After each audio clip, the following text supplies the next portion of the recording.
This is an introduction to cells.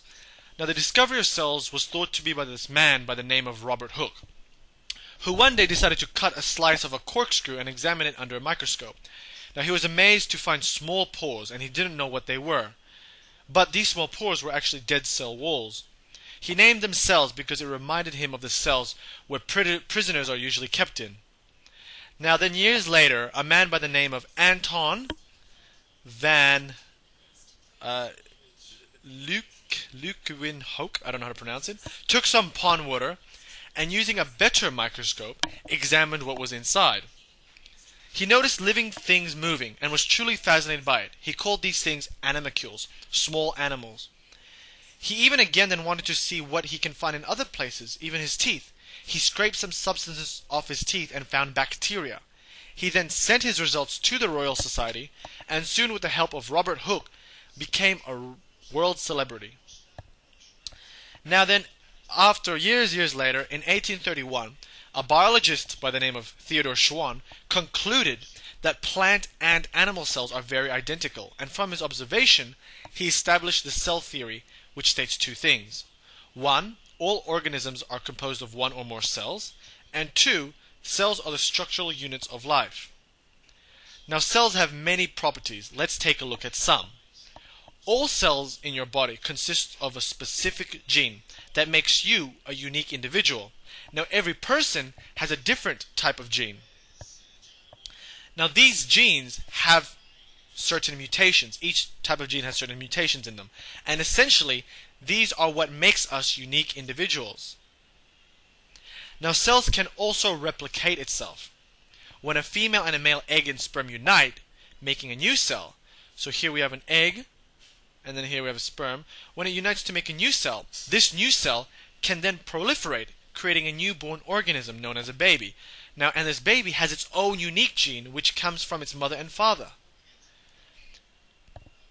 Another thing about cells, for example, is when you move your body. Well, actually, when you're just sitting there and breathing or just digesting food, requires some form of energy. Cells utilize energy. The energy these cells use come from glucose, food essentially that we consume, which then gets converted in the body to ATP, the energy currency in the body. So cells can utilize energy. Now, the sun actually is what makes it possible for living organisms to survive. The sun not only helps us, but mainly helps the plants, the trees, by shining light onto them. Now, this light gets absorbed by the plant, and through this process called photosynthesis, can create chemical energy, which is basically carbohydrates. And so this chemical energy can be a food source for us. And so the cycle begins again. Now, cells are actually very complex things. Another thing it can do is that they can perform many chemical reactions and mechanical activities. Now, depending on the cell, for example, it can produce things, make things inside the cell. It can secrete things from the cell, and some cells can even contract. Now, all these processes are usually carried out or initiated by proteins, whether these proteins are inside or outside of the cell. A very important group of proteins which help in many chemical reactions in your body, drawn here in like a red bean shape, are called enzymes. And we will look at enzymes more later on. There are also other important proteins. Cells can also respond to stimulation, such as if someone touches you. Another example are the cells located in the back of the eye, which allows you to see. When you look at an apple, the light from the apple reflects into your eyes, where then it refracts and stimulates the cells in the back of the eye. The cells then send information to the brain, and the image gets processed, allowing you to see. Another important thing about cells is that it can self-regulate. So here is where the gene, the DNA, is located within the cell. Self-regulation means for the cell for example, if the cell becomes infected by a virus, the cell will then basically ask the body to kill it, known as a cell-mediated death. Or if the DNA within the nucleus is somehow mutated from something or old age, it will kill itself, a process called apoptosis. Now, cells come in many, many sizes. So here I have a scale. An epithelial cell, which is for example, in your skin, a skin cell, stands at about 30 micrometers long. This is about 0.03 millimeters, because 1,000 micrometers equals 1 millimeter.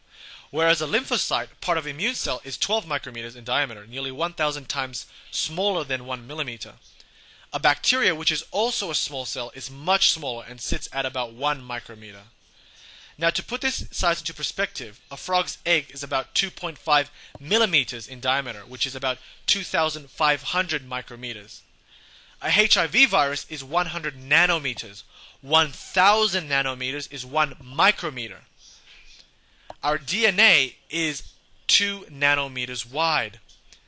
And all the atoms sit at the very end of the scale, which are very, very small. Now, bacteria is a cell, but it's completely different to, for example, lymphocyte, which is also a cell. Not that it has different functions, well, there is that, but it's the different structure, how it grows, replicates, all these other things.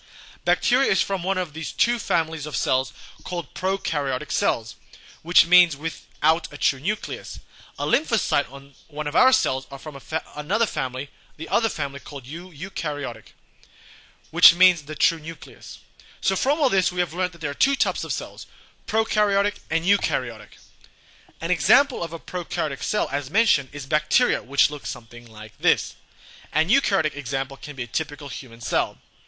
Now, it's important to know that the difference is not only in the eukaryotic cell that has a true nucleus, but it's also the size and complexity, which is different. The eukaryotic excelling in both. But it's interesting to note that scientists believe that eukaryotics evolved from prokaryotics millions of years ago. So I will draw a bit of a better diagram of each cell type now and highlight its main structures. So here is a bacteria with its tail, and here is a eukaryotic human cell with its outer membrane and the nucleus. Now, the eukaryotic cell, as mentioned, is much more bigger than the prokaryotic and is much more complex. Now, let's take a look at the structures of each. Now, the bacteria consists of a cell wall or plasma membrane, which covers it. Ribosomes in the matrix, a flagella, a tail for moving. It also has DNA in the nucleoid. Now, that is literally what bacteria are made of. Of course, there are other proteins and stuff too. Human cells, unlike prokaryotics, consist of many more organelles with membranes. Now, a eukaryotic cell also has a flagella, a tail, but instead of DNA being out in the open, it is stored within the nucleus. Outside the nucleus are smooth and rough endoplasmic reticulum. The rough endoplasmic reticulum mainly assisting in protein synthesis. The smooth endoplasmic reticulum is important for lipid, cholesterol, phospholipid synthesis, and many other things.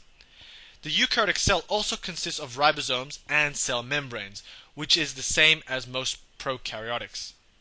The Golgi apparatus are also found here, which help in packaging stuff to be secreted out of the cell.